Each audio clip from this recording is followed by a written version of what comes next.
Uh, so first of all, welcome everybody. This is our June Tech Tuesday.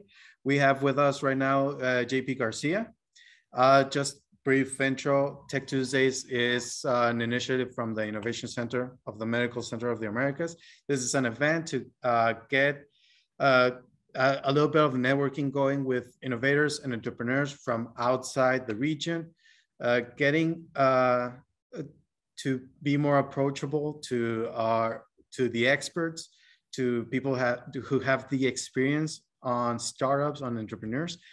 So JP Garcia, right now with us, he is the CTO of VeMiDoc, telehealth startup that's based in El Paso, but JP is right now in Silicon Valley, right? Great. That's right. Great. JP has a real cool history.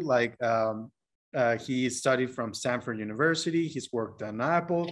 He's a trustee at the National Hispanic Institute, and also has worked with philanthropic initiatives, startups all over Silicon Valley. So it's great to have you here, JP.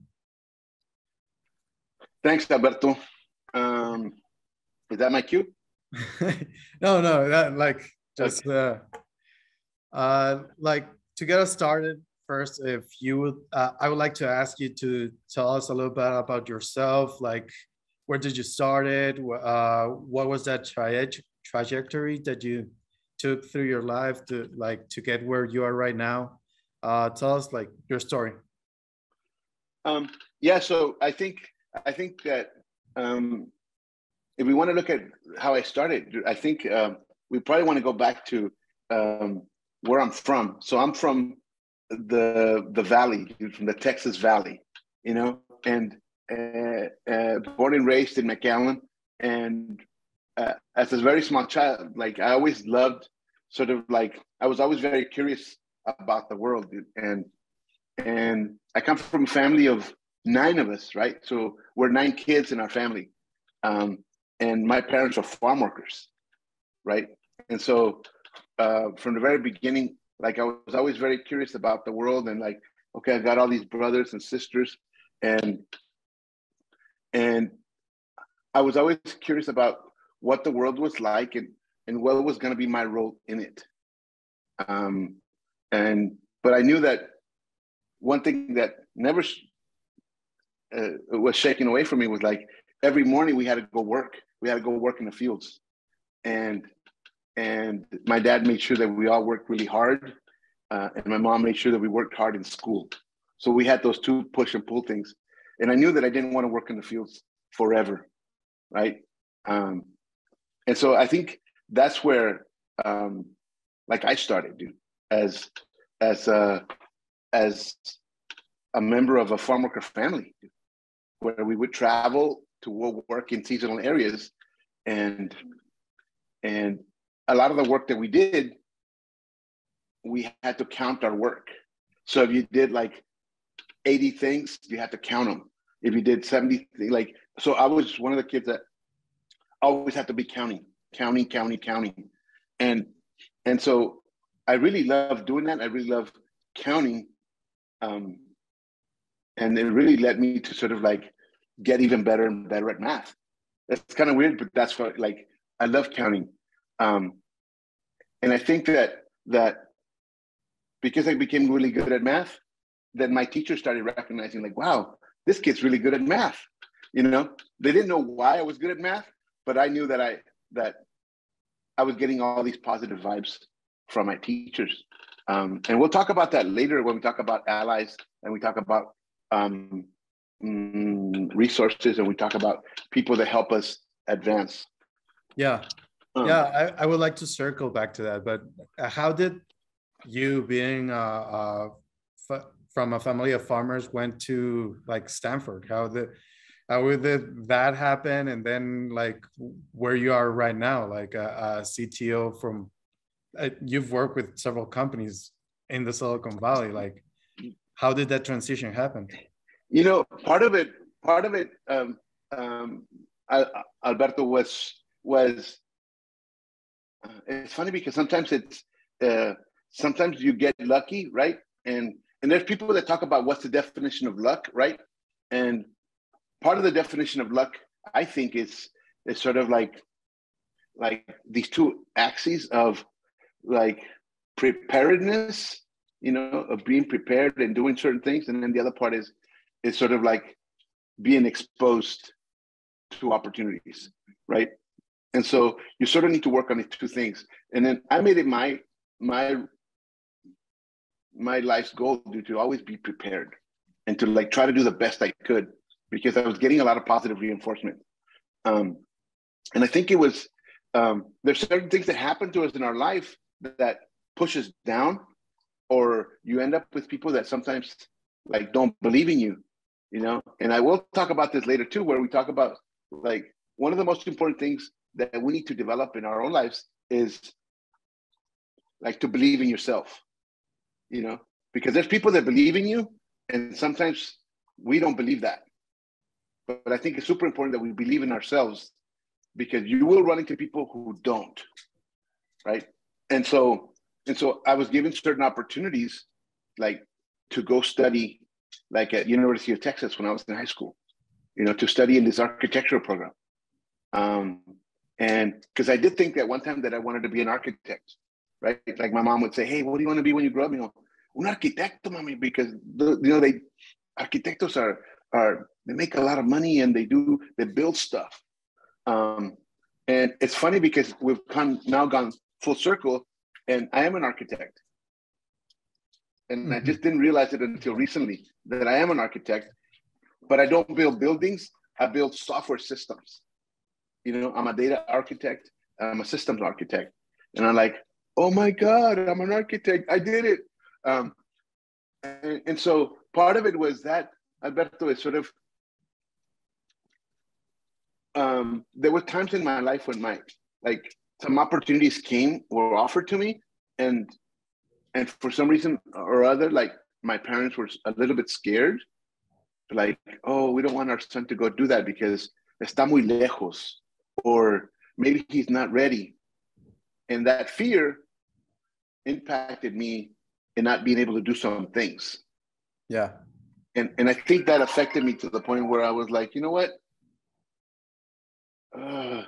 If I live that life, if I continue in that path, I'm not gonna get very far. And so then I started sort of advocating to my mom, or telling my mom, like, I want to do this. And so I joined a math group at school. I joined other things, and I said to my mom, I need to do these things. I need to do these things because they're gonna move the needle for me.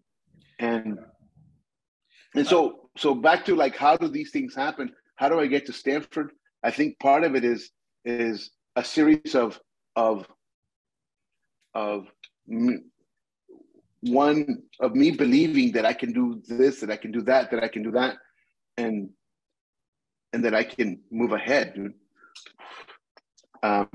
And so I became involved with a group called the National Hispanic Institute. They had a summer leadership program, and I went to that, and that opened my eyes because I began to see all these other students, dude, that were just like me, and they're doing well in school, and they're really smart. Like, whoa, this is very different, because when I was in school, like in the advanced classes that I was in, there wasn't too many Latinos, dude. And so like, whoa, I'm not an odd person, dude. Now I see that there is a world in which I can play a role.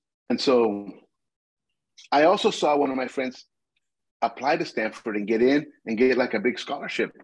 And then I got to the point, Alberto, where I started then visualizing that I could do what he could do, you know? And I think that's really important for us as humans, like, to learn how to visualize, like, could I do that? Could I do that? Or is that something I want to do? And I think that's one of the biggest things that pushed me to sort of say, I do want to go to Stanford.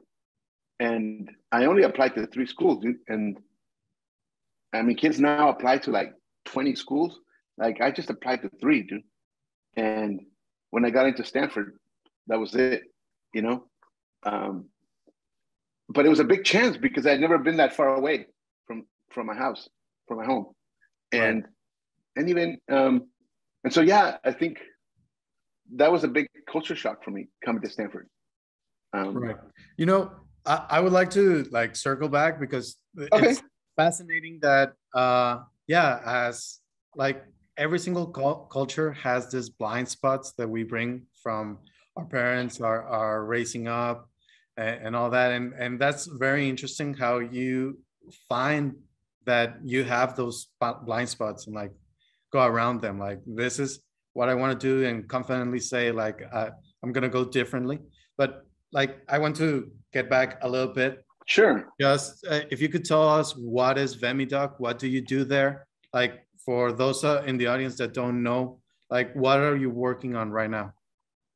So VeMiDoc is a company that we started that helps medical organizations improve health for people, and we have different solutions in our platform that helps doctors communicate with their patients, because we know that when doctors communicate with their patients more often and they're more in touch with their patients, the better the patients will follow their prescription guidance.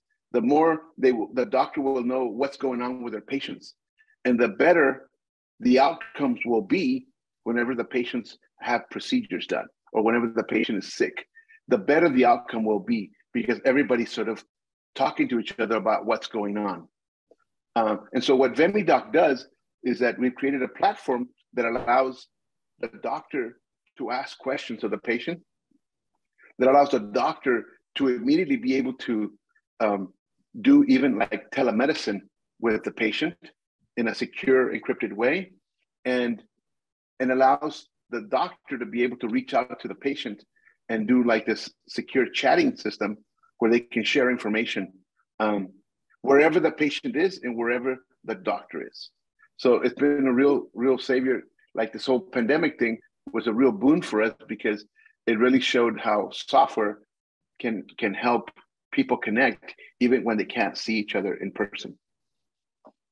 Right. So that's what VeMiDoc does. It's sort of like a play on words, like VeMiDoctor, VeMiDoc. Oh, cool. And what do you do there? So my role in our company is to be the chief architect of all our technical systems, right? And so my responsibility and what keeps me up at night is sort of looking at ways in which our system is safe, is that the security is up to speed, that everything that we do is secure. I evaluate different sort of systems that are like the top of the line systems that help us build software, right? So I wear a couple of different hats. One is sort of being the architect of it, and then the other part is helping my engineering team and guiding my engineering team to build software. So, so I do some coding, I do design, and I also help with meeting with medical group organizations and helping to explain how they can better serve their patients and their members. Right. Oh, great. Now, if we can go back to your story, you graduated from Stanford, then worked with Apple, right? I worked at Apple. I worked for Apple for 12 years. 12 years. We designed software. Mm-hmm. And that was when? Back in the 90s, right? That was in the 90s. In fact, it was 1991, 1990 to 2002. Okay.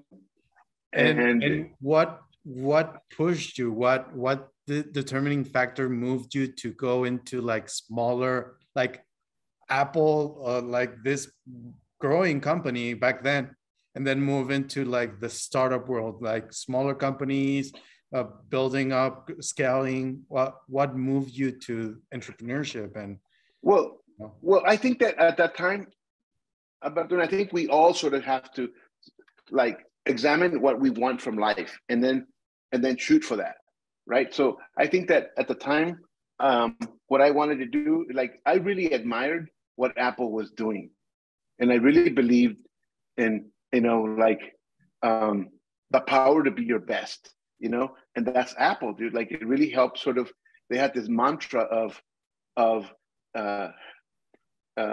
that they were building the system, the computer, for the rest of us. And it was really, really amazing to work there with some of the brightest minds in the world, dude. And I wanted to be a part of that, right? And I think that as anybody that's in this call, and for, it's really important to try to figure out, like, what is it that I want to do? Like, what is it that's really exciting for me? Is it being part of a large organization? Is it part of building something really big, or making my own mark? And at that time, like, that's where I wanted to be, So after Stanford, I'm like, dude, the only place I want to work is Apple. That was it, dude. Like, it was like very tunnel vision. That's what I want to do. And I loved it, dude. And so everything that I did was to try to get me closer and closer to that. I think it's hard to get jobs now in some of these large companies. And so maybe it was luck, right? But I got a chance to work with Steve Jobs. I got a chance to work with Kai-Fu Lee. Like, I got a chance to work with different people that were doing like all these great things. And it wasn't always fun. Sometimes it was really, really hard. But for me, after being there for 12 years, I was very involved with their, like, the Apple Hispanic Association. Of, like, how do we make more Hispanics be more productive? How do we help them become better at their jobs at Apple? And then on weekends, I would also, because I've always been a part of, like, the National Hispanic Institute, and NHI, we call it NHI. NHI is a nonprofit organization that helps develop the supply side, the future leaders of the Latino community, right? And so, having been a student that went through that program, I continued to go back and give back because of how much they gave me. And so I've always believed in sort of self-sufficiency and being able to create the future that we want to be, that we want to see happen, right? So when I was at Apple, it was really strange because all my energies were going towards Apple, and then I was only giving like a small percentage to, like, my community. So then part of something clicked inside of me, like, dude, you know what? You're never going to get out of this little track if you stay here. And so you need to figure out a way to make a good exit out of Apple, and then build your own company, dude. Like, you're helping Apple make all this money, and that money is going, that wealth is going somewhere else. Okay, some of it was going to me, but the majority was going to, and so that was part of the impetus to say, you know what?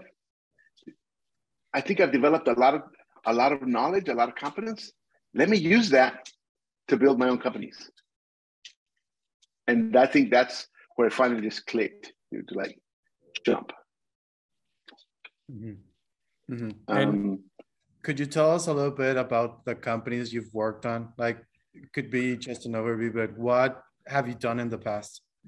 So one of the first things that I started doing was working, because when I was at Apple, we worked a lot on network software. And, as you know, like, companies like Apple develop these systems that have a bunch of different parts to it.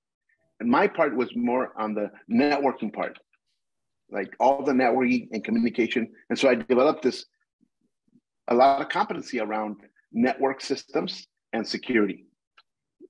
And so one of the first companies that we started was called Digivera.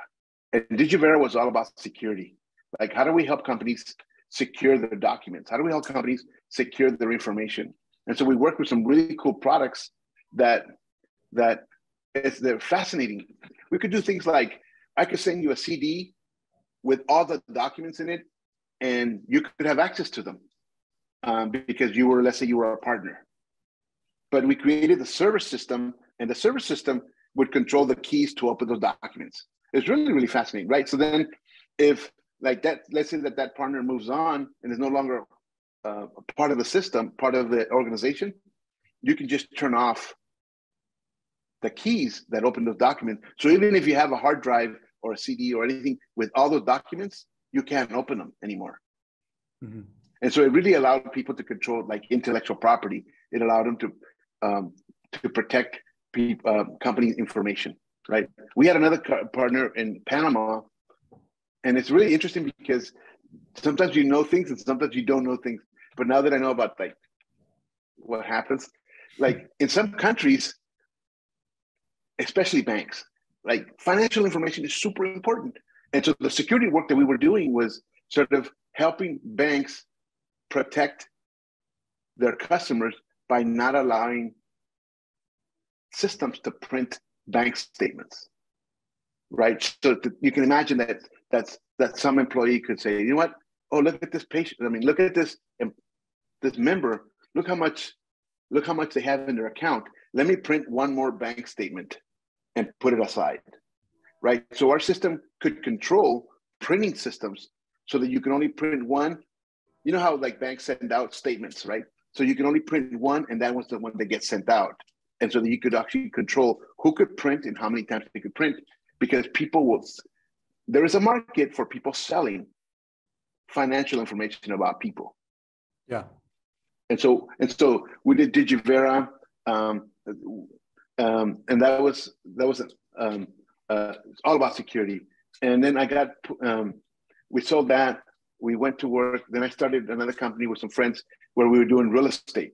And like, what, real estate? So we started a real estate company in Mexico, and it was a luxury system. And this was like one of my first times in which it was a little bit scary, because my role was to become sort of like the architect of all these systems to create un enlace of all these real estate branches across Mexico. And that was a big challenge. And some of it was kind of scary because I had never done that before, right? And I think that'll come back. We'll talk a little bit about that, right? Or sometimes you need to push yourself into things that you've never done before to see how good you are and to grow. Mm-hmm. And so Intero, and then after Intero, I started working on my own consulting. I've always had a consulting company that did security consulting. And then after that, some friends from NHI came out to San Francisco and said, hey, JP, we want to talk to you about starting a new company called VeMiDoc. And it was then they're like, okay, well, let's talk about it. But it was kind of neat because it was this network of people that sort of reached out and said, let's talk to people in our network, people that we know, people that we can trust, to recommend who could be a part of this group that we can launch something, and something that could be that could scale, something that could be a viable company. And I think that we'll talk a little bit about how important networks are in helping us sort of find new opportunities and to not just to find it, but also to create opportunities. And that's how VeMiDoc got started about 5 years ago, where they came out, they kind of took me out to dinner, got some good wine, got some good food, and then boom, te la dejaron caer, like, whoa, okay, that sounds good, man. Let's get to it. And some of the systems that we started exploring, like some of them are very new. And so I've learned now, like, to not be afraid of that and to just kind of like dale gas and keep going, dude, and just learn. And that's where we started with VeMiDoc, dude. Cool. And just could you tell us a little bit of what is the National Hispanic Institute? Like, what do you do there? And like, just to know. Okay, so the National Hispanic Institute is a nonprofit organization, and I am one of the board of directors. I'm a trustee for the board of directors. And there's probably about 14 or 16 of us on this board. And what we do as a board is sort of create the governance to help this organization continue to provide leadership programs and leadership opportunities for high achieving Latino kids all over the country and all across like Latin America. And so we believe that our community, the Latino community, doesn't need charity, it needs participation. Mm-hmm. That's what we need, man. We need participation. We need people to jump in, not just send, like, oh, here's $100, adios, like, no, man, jump in and let's help out and let's let other people see you, make an investment, because that investment will then grow.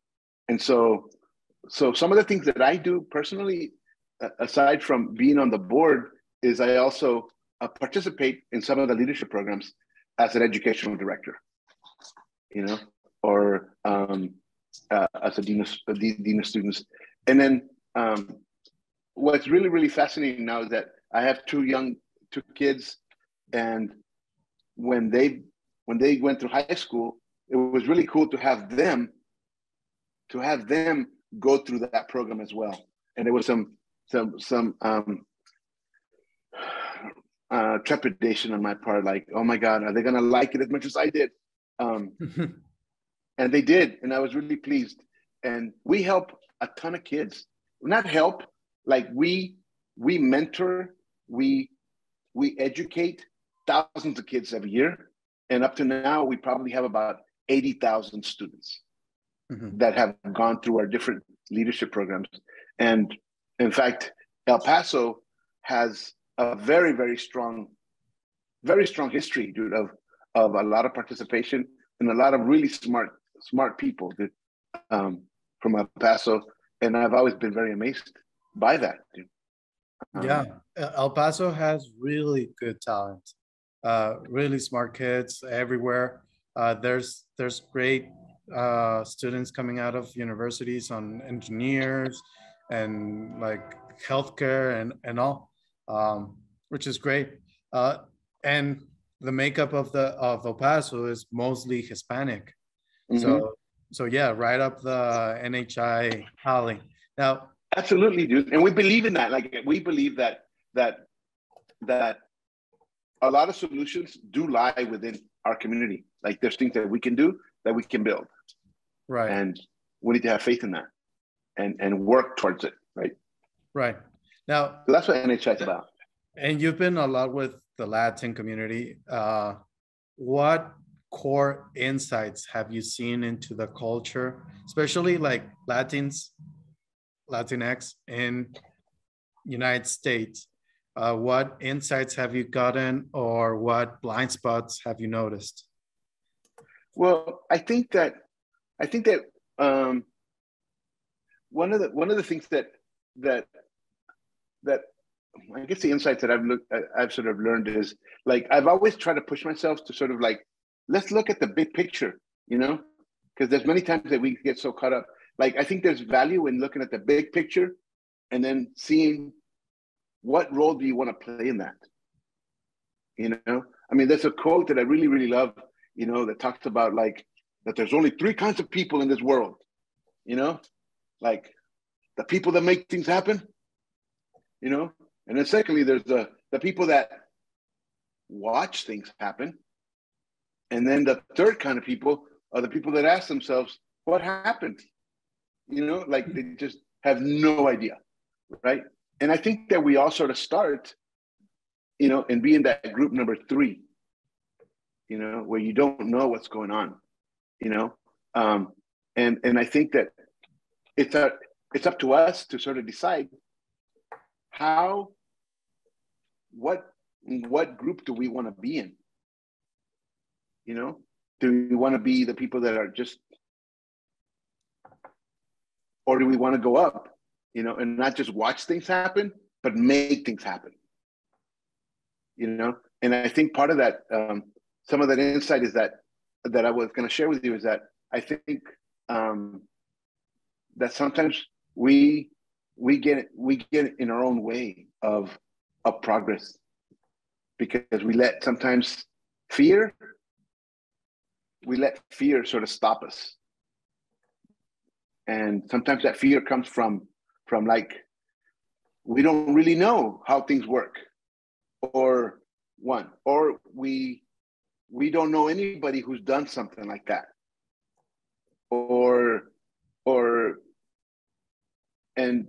and then because we don't know those things, like we stop ourselves from doing them.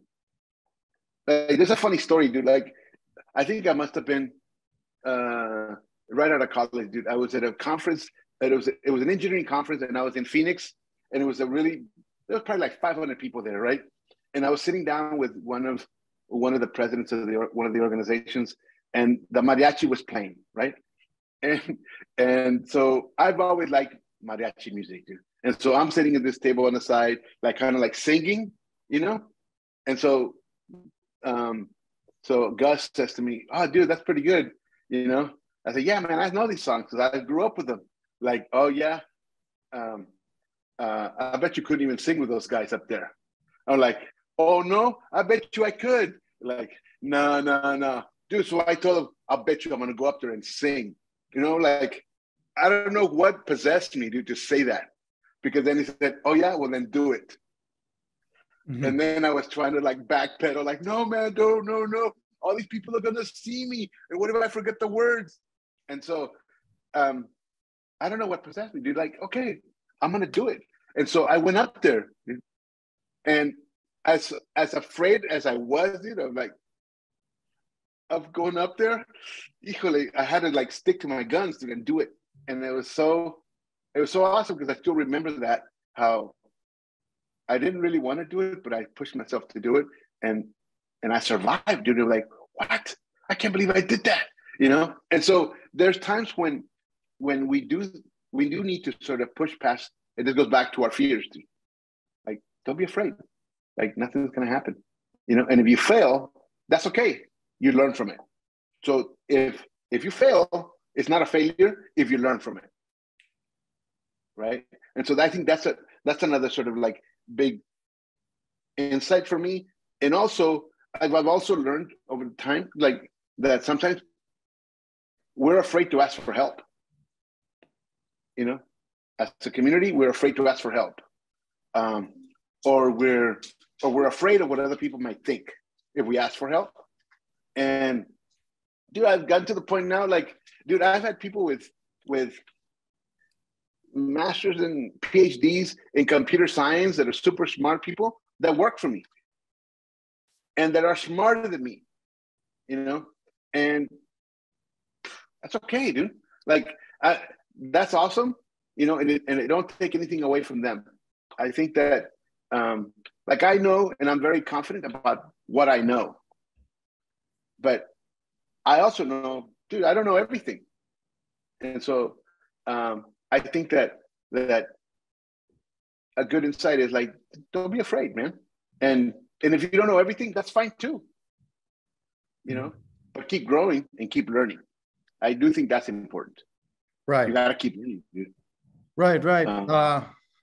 It's great to see that, especially like in the region, what I've seen as Hispanics, we have this great willpower, or like courage of action, of doing stuff, and very passionate about working, and great work ethic and all that. But as you said, there's this fear of the unknown, of not knowing. Like, I've seen it in my own life. It's like, okay, I could put in the work, I could put in the action, but I don't know what opportunities out there, or I don't know what it is, that where to go or who to talk to, or whatever. And that limits the opportunities that I can access, right? So it's like this cultural thing that you say is like, hey, it's okay to like go out and ask around or seek, right? And that's great. But why do you think that blind spot persists?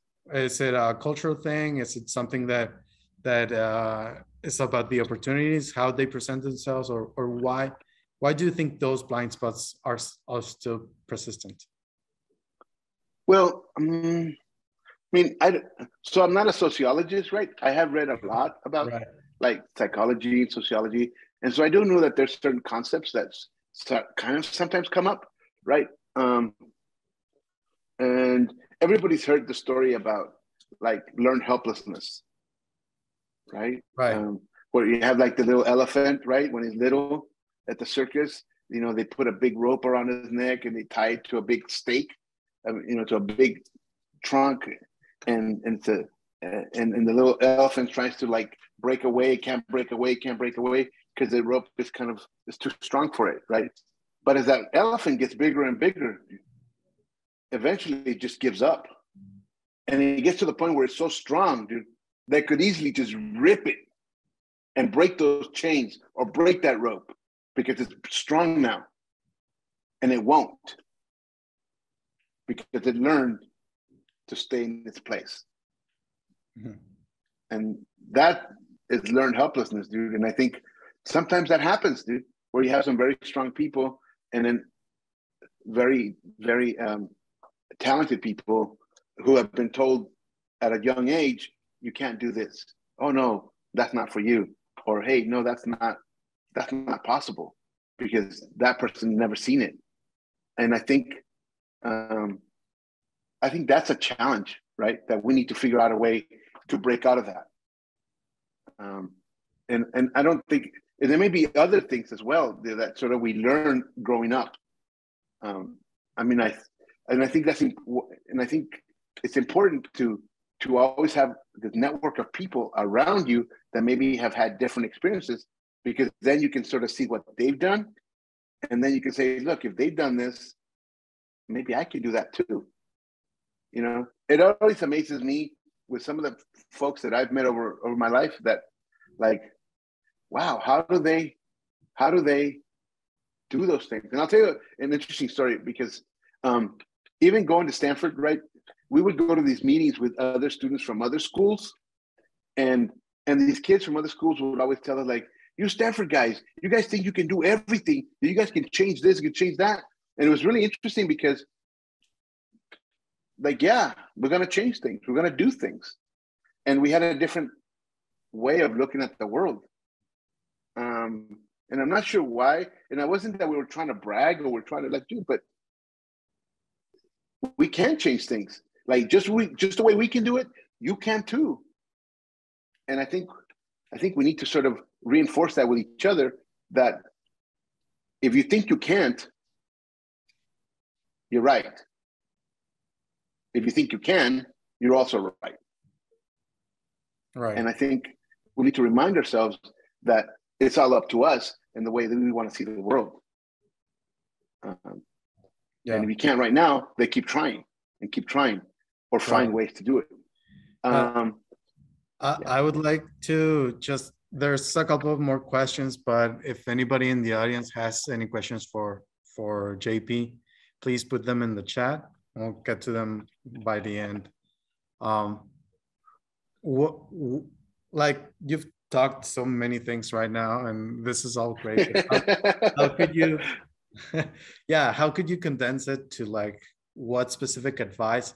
And you've seen this different backgrounds, right? Like El Paso, McAllen, Silicon Valley. What have you seen, like the differences between the communities, and what is the same between all of them? Like, well, one of the things that I noticed that's different, right, is that, like, here in Silicon Valley, there seems to me this culture of people sort of like trusting each other and helping each other. There seems to be a culture of, and I don't know if it's like, I don't know if it's a mentality of sort of like an abundance versus scarcity mentality, because that's something that really affects people in profound ways, right? If a person has an abundance mentality, then they feel like, oh my God, if I have a lot that I can give. Let me help here, let me help here, let me help here. If your mentality is that there's not enough, then you're always going to be bien cerrado. You're always going to be like very conservative about how much you help. and very conservative about how much help you take, because in doing so, then the law of reciprocity is going to kick in, and then you're not going to want to help anybody because you don't want to help anybody because you don't have that much. And so then you don't help and people don't help you. It's really a very fascinating sort of concept. And so what I see here in Silicon Valley is that people are willing to help. And I don't know if it's a socioeconomic thing, but even students help each other all the time. Like there is this culture of helping, and I don't, and among like we need to develop that, I think. Mm-hmm. Mm-hmm. Help others.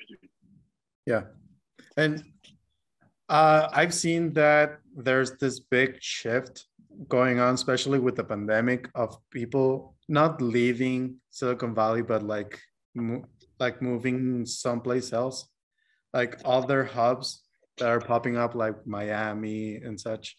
Have you seen the same culture there, or is it taking other forms in other places? I think that like I have seen some people move, and a lot of the times when that happens, it's sort of like I've seen people move because of, I think there's a couple of different reasons. One is probably like it's an economic reason. I see people move like back to like Dominican Republic, back to Puerto Rico, back to other parts of the country that are cheaper, and I think that those have been mainly for economic reasons. But a lot of people are also staying, dude. Does the culture stay with them when they go to other places? Do they keep that same culture, or do they like adapt to whatever is local? Well, I think that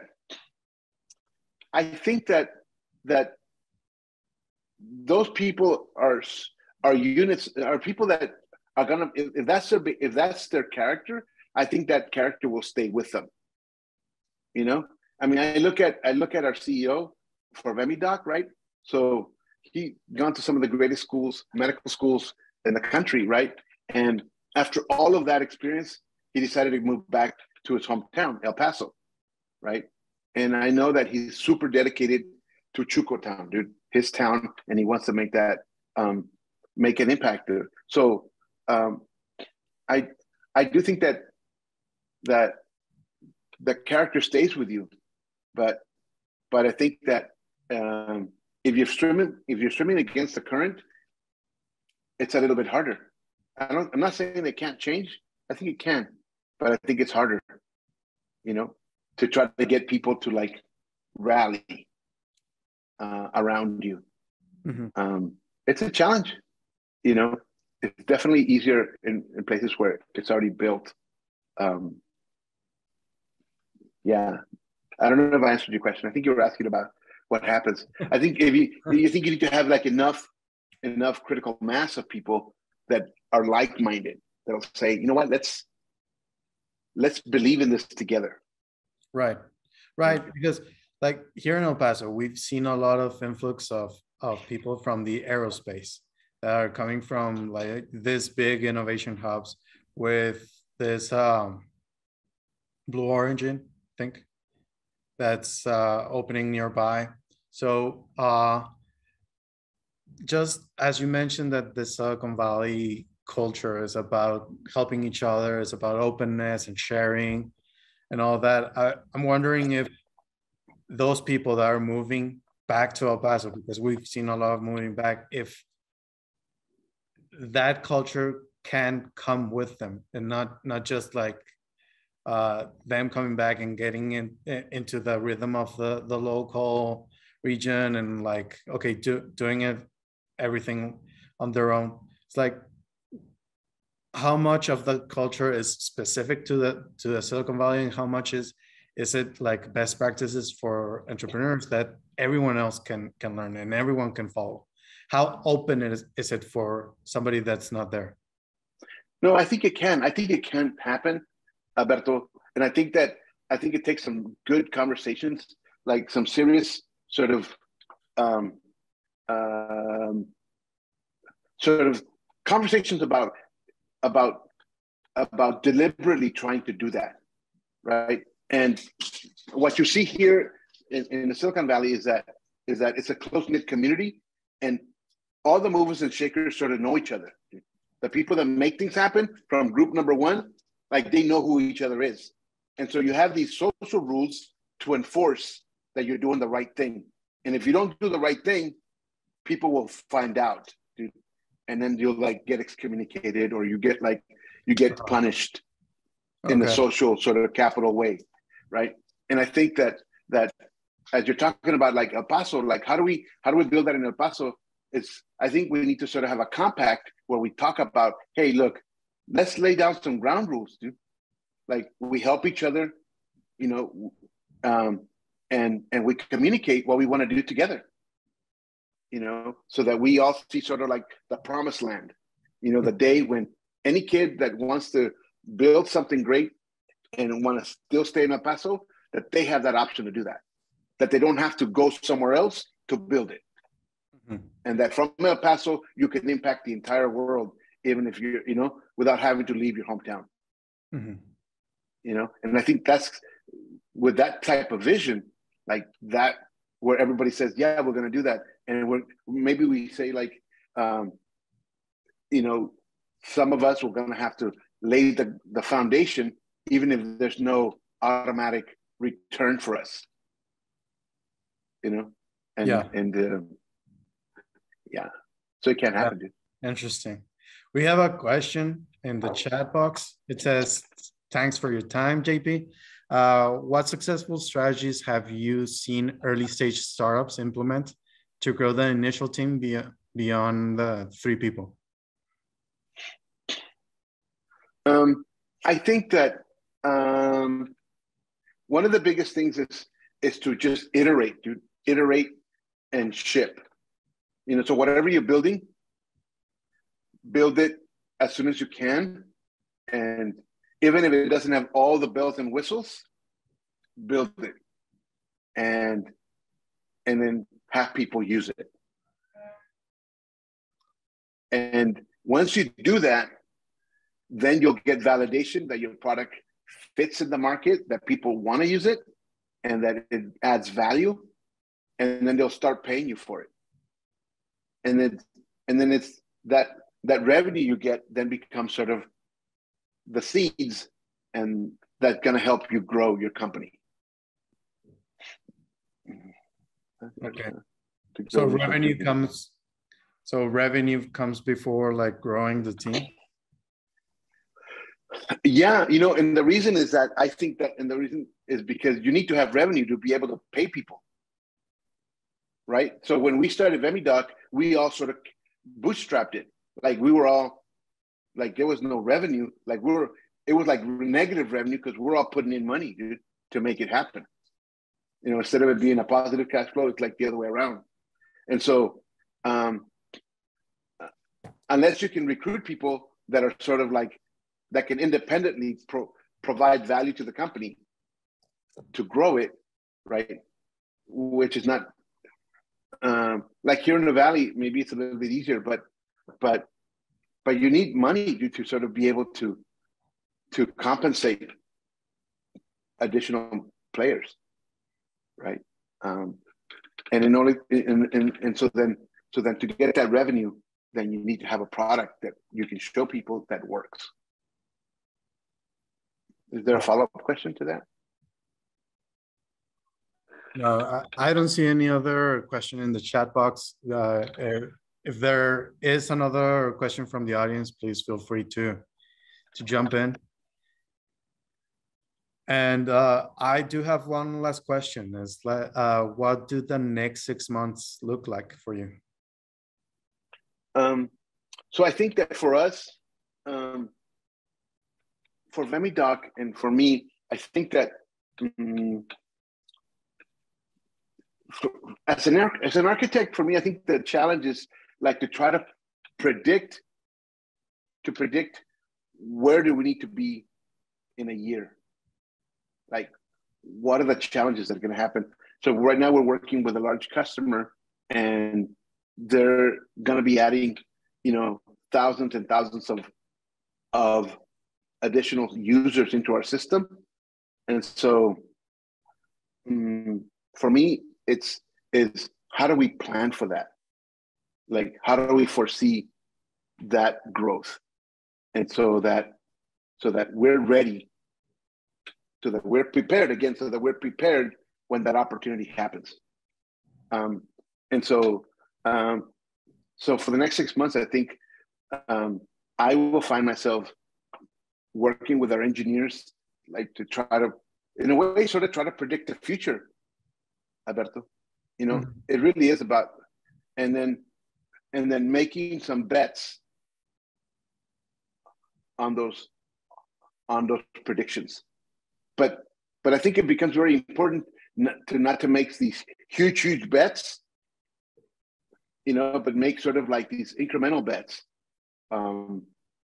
so that they validate what the data that you're seeing, so that it continues to sort of fuel the growth that you're seeing. And so what I tell my team is, like, we can build whatever we want, we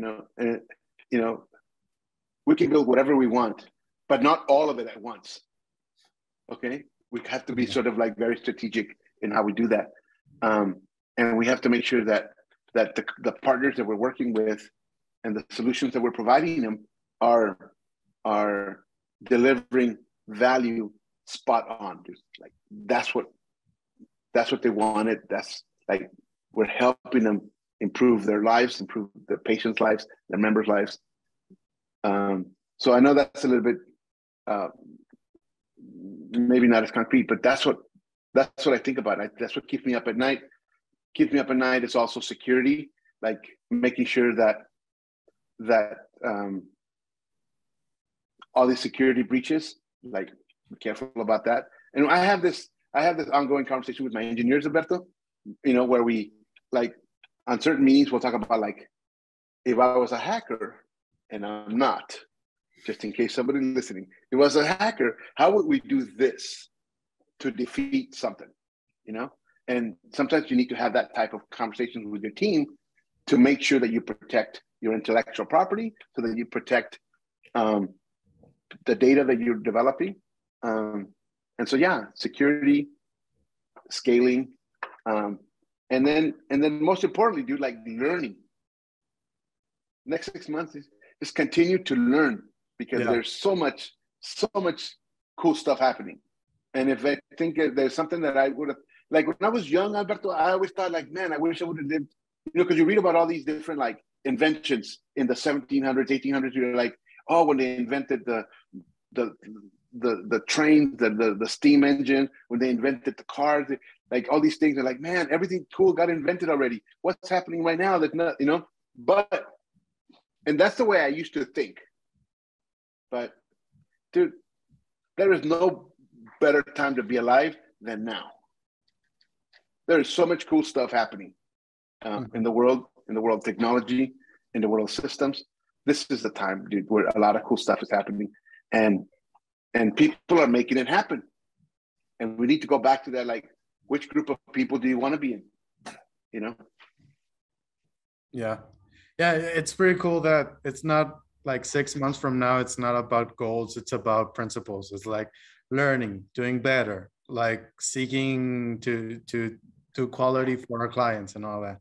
Just We have 2 more questions in the chat. One is from Joseph Villasecas. No, Villesca. Sorry. How do you expand usage through a cultural model of growth? That's a really hard question, Joey. What the heck? It's not a planted question. I think that the way we expand usage is by sort of leaning on sort of like on our experience as a bicultural people, right? So part of what we do is we put ourselves in the shoes of our users as much as we can. Now, when I was at Apple, we would work from a position of sort of like this very arrogant position. Okay, so it was a little bit arrogant, like very cocky. Being part of Apple meant like that you knew everything and you knew what the customer wanted. And it was really, really fascinating the way we did that. Like we would build things that we thought the customer wanted. And there's some validity to that. But when we look at VeMiDoc and the work that we're doing, we constantly we're trying to grow our product by focusing more on the users and the cultural differences that exist. And even in the way in the way our software asks questions. So our software, for example, if you switch it to Spanish on the phone, on the mobile device, all the menus, everything immediately converts to Spanish. All the interface completely is está en español, with all the innuendos and all the correct sort of tense of the way that it's not like a Google Translate. It's got a lot of sort of cultural nuances in the way we ask questions, in the way we guide the user interface. So I think the way we expand it is by trying to identify and leading into our own sort of cultural experience in the way that we think users would want to interact with our software. Cool. And then there's another one from Checo that says, how do tech strategies change during a bear market besides timing budget? Like, yeah. I think that, there's probably two good answers for this. And I think that what I've seen happening a lot right now with venture capital, right? Especially when we talk about investments, venture capital right now is, and I have friends that do this, are telling me like, support only tech strategies of those companies that are making money. And if you have a company that's not making money or is not being as successful as they could because they need more time, then don't give them any money, which is kind of weird, I think that right now, if you're on the venture side, if you're not on the venture side, if you're on the tech side, on the company side, it's going to be really important to show the value that you're providing so that the venture people can see that you can drive revenue. Because if you can't show that, te van a cerrar el agua, y te van a cerrar la luz, y te van a cerrar el gas. Like,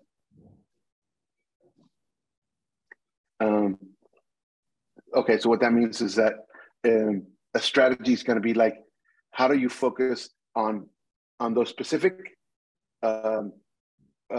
market fits that you have to show that you can continue to deliver value and continue to deliver growth to your company and the bear market. Because if you can't show that, then your investors will probably not want to further fund. Yeah. So yeah, you gotta tighten up. But don't you think that makes, like, this is the thing.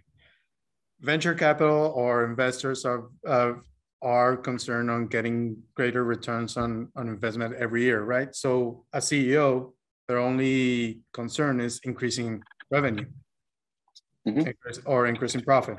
The same thing, right? So, like, example, Instagram. It started out as photo sharing community for phone users, right? Instead of like a photography community. Then 500px or Flickr, their communities like shut it down, and then the photographers, like professional photographers, went to Instagram, right? And then every photographer was aiming at sharing their material like in the Instagram format, like squares and all that. When later Snapchat and TikTok came in, then Zuckerberg is like, okay, we need to change the model, and now it's video. So the photographing community kind of went stale. So it's like, right, a CEO is looking for better ways at making money, but that gives a discredit to whatever community you built up, right? If the business changes just to make money, what about the community that you're serving? And isn't that a byproduct of only focusing on revenue, on profits, on income? Like, where do you balance actually caring for your community as opposed to showing income? Yeah, well, I think that Instagram or any of these companies would say, you know what, like, they're gonna go where the shareholder value is, dude. They're gonna go wherever the money is because that's what's being valued, right? And so, like, I see that, dude. That's where the value, like, their value may not be. Let me hold this community of specialty video people in high regard, or maybe that number is not that high, you know. And so maybe it's a sacrifice they need to make, and maybe they'll come back or maybe they'll change, you know. But even when we were at Apple, dude, like when Apple, you know, Apple was going through these ups and downs, you know, throughout its history. But when Steve Jobs came back, dude, I think he cut more programs, dude. He just canceled programs left and right. And we used to have a word for it. It was called, like, yeah, that project got Steved, you know? Like, hey, what happened to this other? Yeah, dude, it got Steved. Boom, you know? Because I think, and it goes back to, like, knowing when to say no, dude, because I think it's when you don't know when to say no that you start wasting money. And so especially in a bear market, dude, can't afford that, dude, because you're gonna need as much runway as possible to sort of be able to survive, dude. Yeah, be able to survive. There's another question, and I think this we'll keep this as the last one. What are some of the challenges operating a company in English but delivering a product in Spanish?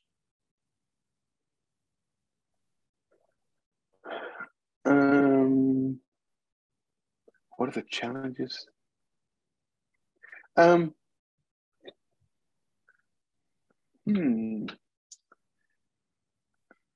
You know, I think that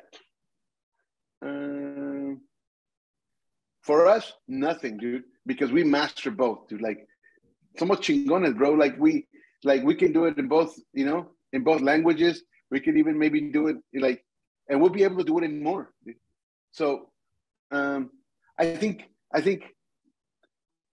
being a little bit more pragmatic, like, maybe a challenge might be in making sure that the way you display things, the way you talk about your company, just making sure that you don't miss some of the cultural nuances. Maybe that's what you're talking about, you know. So we're a U.S. company, dude. We're based out of El Paso, right? But we know that the Spanish market, that the Spanish-speaking market is big in El Paso, is big throughout the Southwest, but it's even bigger as you go south of the Rio Grande, you know? And so when we decide to go into that market, we know that we'll have to make some minor modifications, and so that the language comes through as authentic as possible. And I don't know if that's what you were talking about. Luckily, everybody in our company is bilingual, and so we lean on our culture, we lean on our language skills, we lean on our experience to be able to, like, understand what we're talking about, so that things don't get lost in that translation. I hope I answered your question, Cesar. Okay, great. So it's 5:11. Okay. Thank you so much, JP. It was great Yeah. talking to you. Yeah. Hopefully we Yeah. can see each other when the next time you're in town. Absolutely. Absolutely. I just want to say, like, stay curious, man. I think for everybody, like, stay curious, learn. You just love what you're doing, and you'll never be bored, dude. Just love what you're doing and always learn and reach out and make reach out to your network. Keep building your network and don't be shy. If you want to get a hold of me, I'm glad to help. If you have any technical questions that I could help with, whether it's like big data systems, Amazon systems, AWS things, software systems, building software, building mobile software, building database systems, network security, push notification, like, dude, any of that. If I'll be glad to help. And if I don't know some of those things, I'll help you, point you in the right direction. Great. Thank you so much. And to everyone who joined, thank you for joining in, and we'll see you next Tech Tuesday. All right. Thank you, Alberto. Thank you so much. Thank you, Nancy. We'll talk to you guys later. Bye. Enjoy the rest of your day. Bye-bye.